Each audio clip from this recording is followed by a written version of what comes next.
오, 선수. 크로스. 네, 좀 짧아. 와, 헛발질. 저걸 제대로 갖다 맞추지 못하네요. 이거 역습 한번 가나? 레시포드 뛰어 들어가고요. 오, 잘 봤다. 와, 레시포드! 진짜 에릭센 패스 죽인다. 자, 맨유는 결국 이걸로 해줘야 되거든요. 오! 해결! 레시포드! 야, 그래도 레시포드는 측면이죠. 지난 노팅엄 포레스트전도 레시포드가 완전히 최고의 영웅이었거든요. 골은 미드필더들이 넣었지만은 진짜 맨유는 이렇게 가야 돼. 아, 그러니까 마운트를 왜 쓰냐고요. 그러니까 마르텔리. 오! 좋다. 와! 바로 와, 터진다. 이제 이 경기 터진다. 와! 플레이였다. 아, 이거는 양 팀이 지금 골들이요. 그냥 본인의 색깔을 정확히 보여준 골들이 나왔습니다. 그렇죠. 지금. 아스널은 만들어가는 축구. 예. 자, 일단 버티면서. 오, 박수 쪽. 잘 빠져나갔다. 오, 이거는 찍었어. 찍었는데. 예.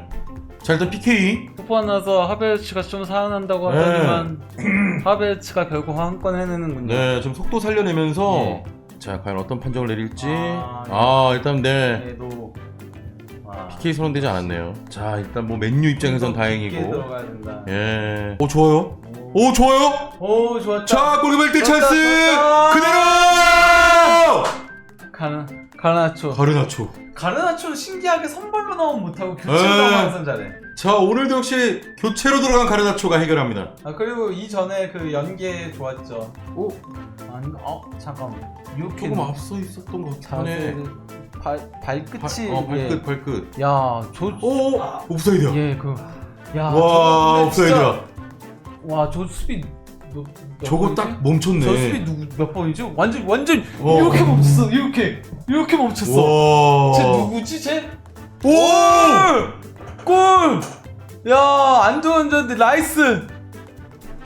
야, 막았는 줄 알았는데 그대로 밀려 들어갔어. 오! 빠진다. 와! 야, 제주스! 침착. 테나그 감독 찹찹해하고요. 자, 제주스가 이 경기의 마지막을 찍습니다. 자, 아스널이 맨유에 3대1로 승리를 거뒀습니다. 참 경기가 1대1까지도 잘 갔었는데 후반 추가 시간에 아스널의 두 골이 나오면서 3대1. 일단은 뭐 첫 번째로 얘기해야 될 부분은 그래도 맨유가 에릭센 패스 그리고 레시포드의 결정을 지으면서 오히려 앞서갔었어요. 먼저 뭐 이른 시간에 골을 넣긴 했는데 사실 그러니까 이번 경기 자체가 맨유가 상당히 수비적으로 플레이를 했습니다. 그러니까 뒤에서 패스를 계속 주고받는 플레이들을 반복을 했거든요. 그러다 보니까 이제 그 전반전에 그 맨유 수비 진영에서의 점유율이 40%가 넘을 정도로 나왔었고요. 이거는 좀 지나치게 과도한 수치였는데 그렇게 나왔었고 또 이제 경기 전체를 놓고 보더라도 그냥 막판에는 실점을 하면서 지고 있다 보니까 라인을 올릴 수밖에 없었잖아요. 공격적으로 나갈 수밖에 없었음에도 풀타임 기록도 39.4%로 상당히 뒤에서 돌리는 플레이를 했는데 이렇게 나왔던 이유 자체는 저는 테나그 감독이 워낙 원정에서 유난히 약한 모습을 보였던 그것 때문이라고 봤어요. 실제 지난 시즌 맨유가 프리미어리그 상위 9개 팀 상대로 8경기의 이제 원정 경기에서 1무 7패의 부진을 보였었거든요. 엄청 못했네, 진짜. 근데 이제 이번 시즌 토트넘하고의 원정 경기 첫 원정이었죠. 0대2로 졌고 이번 경기까지 지면서 10경기 1무 9패 상당히 극도의 부진을 보이고 있는 거거든요. 그러니까 이 부진을 어떻게든 끊어보자. 그러니까 패하지만 말자 이렇게 나온 것 같아요. 그래서 이제 무승부도 좋다. 그런데 이제 선제골이 나온 과정은 사실 하베르츠의 패스 미스도 있었고 여기서 이제 에릭센이 끊어내면서 에릭센이 잘하긴 잘하더라고요. 미친 스루 패스를 찔러줬고 그렇습니다. 이를 받은 레시포드가 이제 가마차기 슈팅으로 골을 넣으면서 먼저 앞서 나갔죠. 근데 이제 아스널 같은 경우도 사실 이번 경기에서 그래도 조금은 조심스럽게 플레이하는 인상이 짙긴 했어요. 지난 경기 무승부에 그친 것도 있고 하다 보니까 전반전은 특히 이제 조금은 조심스러운 플레이들을 하면서 서로 탐색전을 했는데 딱 실점 허용하자마자 바로 이제 공격에 감행을 하면서 그러면서 이제 왼쪽 지역에서 만들어가는 플레이가 상당히 좋았죠. 확실히 아스널다웠어요. 세밀하게 플레이를 만들어 나가면서 이제 웨데고르가 결국은 골을 넣었었는데요.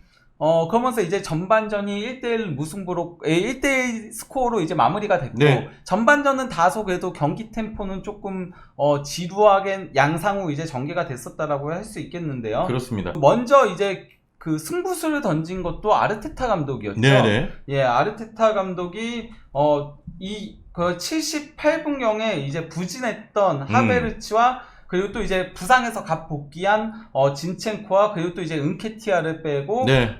파비오 비에이라랑 그리고 이제 토미야스랑 제수를 투입을 했습니다. 이때까지도 사실 맨유 같은 경우는 마샬 빼고 호일루 넣은 거 제외하면은 그렇게 교체 카드를 쓰고 있지는 않았거든요. 네. 부상에 의한 이제 교체였던 거였죠. 그러면서 조금 더 이제 아스날이 승부수를 던졌다라고 할 수 있겠고, 그런 가운데 사실은 맨유가 먼저 이 경기에서 승기를 잡을 뻔 했었습니다. 네네. 그 골이었었는데. 예, 그러니까요. 오프사이드가 되면서. 예. 가르나초의 골이 취소가 됐는데, 고 수비수! 그러니까요. 그 한 발자국! 요거. 무슨 동상처럼 이렇게 딱 멈춰선. 마갈량이스였습니다. 마갈량이스가. 근데 어떻게 뛰어가다 그게 그러니까요. 되나? 뛰어가는데, 아니, 우리도 뛰어가면 이게 어느 정도 차이는 잘 모르잖아. 그러니까요. 딱 멈춰. 근데 한 발자국. 와. 진짜, 예. 깻잎 한 장이었죠, 거의. 이거는, 옵스카스? 요 상 한번 만들어줘야 됩니다.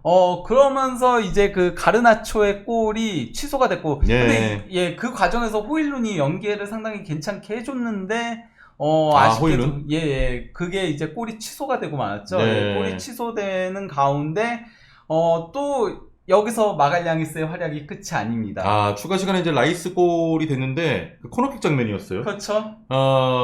라이스 앞에 있던 수비를 스크린을 해버렸죠. 그렇죠. 블록을 하면서, 라이스가 완벽하게 노마크 찬스에서 슈팅을 때릴 수 있었습니다. 그게 골이 들어가면서 2대2. 예, 그리고 또 이제 결국은 맨유가 전원 공격으로 올라올 수밖에 없었죠. 예, 올라오니까 바로 이제 그 뒷공간을 파헤치면서 제수가 하프라인 밑에서부터 달려 들어가가지고 이제 골을 넣은 건데요. 살짝 접고 1대1 찬스에서 그냥 넣어버렸죠. 그러면서 이제 3대1 스코어로 마무리가 됐는데 맨유는 일단 상당히 우려점을 크게 자아냈다라고 할 수 있겠죠. 그러니까 바란이 일단 왼쪽 풀백에서 루크쇼가 장기 부상을 당했고 그리고 말라시아는 사실 루크쇼보다 더 이전에 부상이었거든요. 그래서 왼쪽 풀백이 아예 없다 보니까 레길론을 긴급 임대로 데드라인에 영입을 했습니다. 근데 그래도 왼쪽 풀백 같은 경우는 달롯이 기대 이상으로 잘해줬어요. 하지만 문제는 센터백에서도 바란이 부상을 당한 가운데 위기입니다 진짜. 이번 경기에서 리산드로 마르티네스까지 부상을 당하면서 결국 메가이어가 교체 투입되는 그런 일이 있었고, 근데 정작 실점은 메가이어 쪽에서 나온 건 아니었고요. 그렇죠. 결국 마지막 순간에 에반스까지 교체 투입시켰는데 놀라운 교체 출전이었어요. 원래 그러니까 에반스가 처음에 맨유랑 그 계약을 체결했을 때는 새로운 소속팀을 찾기 전까지 훈련을 하는 그런 계약을 했던 거였거든요. 근데 이제 그 카타르 인수가 제대로 이루어지지 못하면서 센터백 영입이 어려워지니까 결국 이제 에반스와 계약을 이어나가게 된 건데, 그 이 시점에 전부 에반스가 관여가 됐죠. 사실 마갈량이스가 이렇게 스크린 했을 때도 치고 나갔어야 되고요. 그리고 무엇보다도 이제 그 제수의 골 장면에서는 오프사이드 트랩 라인은 못 맞춘 게 바로 에반스였죠. 왜냐면 전체적으로 다 올라와 있었거든요. 그러니까 에반스도 올라갔으면 옵사이드를 만들 수 있었는데 그 라인 컨트롤도 안 되면서 결국 이 실점의 빌미를 제공을 했다라고 할 수 있겠습니다. 근데 이걸 에반스의 잘못이라고 해야 될지, 아니면 에반스가 뛰어야 되는 상황을 만들어낸 맨유 보드진들의 잘못인지. 그렇죠. 일단은 지금 오늘 경기 맨유 수비에 대한 문제를 차치하고 앞으로 지금 리산마의 이제 부상 소식도 이제 나오겠습니다만, 맨유는 진짜 위기입니다. 수비진. 그렇죠. 바란과 리산마의 부상은 굉장히 크고. 자, 그리고 저는 안토니 좀 어떻게 안 되나, 안토니, 하베르츠는 그래도 아스날이 좀 살아나더만, 후반에는. 그 하베르츠는 후반에 조금 살아났고요. 근데 전반전은 누가 못하나 되겠는데, 사실 전반전은 그래도 하베르츠가 더 못했죠. 왜냐면은 하베르츠가 완벽한 득점 찬스에서 헛발질도 했었고. 맞네요. 그리고 또 이제 그 첫 골 실점할 때도 에릭센한테 패스 끊겼으니까 전반전은 하베르츠가 더 못했는데, 하베르츠는 후반전에 조금 그래도 살아나는 모습이었다면은 안토니는 전 후반 내내 좀 못했죠. 거기다가 이제 흐름을 너무나도 끊는, 맞아요. 너무 볼을 끄는. 그러니까 진짜 수비 다 내려와. 역습 찬스가 있었을 때도 한 번은 볼을 끌면서 어느덧 그 아스날 수비가 7명이 내려올 정도로 복귀를 합니다. 좀 많이 답답했고요. 너무 끄니까 오른쪽으로만 가면은 나중에는 숨이 턱턱 막히는 느낌이 들 정도였죠. 역습에서도 이제 끌다 보니까 수비가 다 복귀하는 상황이었고. 자, 맨유 부상에 지금 어찌됐건 그래도 호일룬은 후반전에 투입이 됐어요. 물론 뭐 아쉬운 장면도 있었습니다만 그 연기하는 골이 취소되는 그 과정, 연기하는 장면도 괜찮은 모습도 보여줬습니다. 그리고 확실히 빠르긴 빨라요. 정말 빠르면서 빨라. 그러면서 수비 쪽에 부담을 조금 주는 플레이들을 했죠. 네네. 물론 좀 한 번은 과도하게 드리블을 치다가 막힌 장면도 있긴 했지만 그렇죠. 욕심을 좀 부렸죠. 거기서도 굉장히 빠르게 치고 가는 장면이었거든요. 그렇습니다. 그래서 수비가 약간 좀 힘들게 막아냈었거든요. 그러니까 호일룬 같은 경우는 조금 더 호흡이 맞아 나가기 시작하면은 그 스피드로 조금은 최소한 상대한테 위협은 줄 수 있겠다. 그렇죠. 다만 이제 그 마무리 능력 같은 경우는 조금 더 지켜봐야 되겠죠. 왜냐면 이번 경기에서는 거의 뭐 슈팅을 가져갈 만한 기회 자체가 없었기 때문에. 일단 뭐 호일룬도 좀 시간이 지나면 맨유한테 또 큰 도움이 될 것 같고요. 워낙 스피드가 빠른 선수니까. 어쨌건 슈팅 한번 가져간 게 아까 얘기했던 조금 무리해서 돌파해가지고 그렇죠.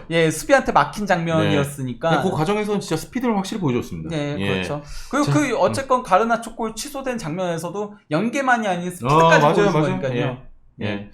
자, 이렇게 되면서 일단 아스날이 오늘 굉장히 어려운 경기긴 했거든요, 사실은. 근데 막판에 이제 2골 추가하면서 3대1로 승리를 거뒀고, 맨유가 좀 불안하긴 하네요, 전적으로. 그렇죠. 맨유가 무엇보다도 이 원정 부진을 깨야 됩니다. 원정부진, 테란의 원정부진. 지금 이렇게까지 원정에서 안 좋은 모습이 만약에 이번 시즌도 이어진다면요, 그러면 4위 경쟁에서 밀려날 위험성이 상당히 높다라고 할 수 있죠. 자, 그리고 이제 맨유는 또 챔피언스 리그도 병행을 해야 되는데, 이런 지금 수비진 붕괴 상황이라면, 챔스에도 조금 걱정이 될 것 같습니다. 맨유가 그나마 지난 시즌에 그래도 4위를 할 수 있었던 원동력이 홈에서 유난히 강한 거 때문인 건데, 아무리 그래도 이번 시즌은 프리미어리그 경쟁이 한층 더 치열해졌다라고 보이거든요. 그렇죠. 그렇기 때문에 홈 성적은 당연한 거고 원정 성적을 조금은 더 끌어올려야 됩니다. 그럼요. 자, 오늘 아스널이 맨유의 3대1 승리 거뒀다는 소식 전해드리면서 저희는 오늘 인사드리겠습니다.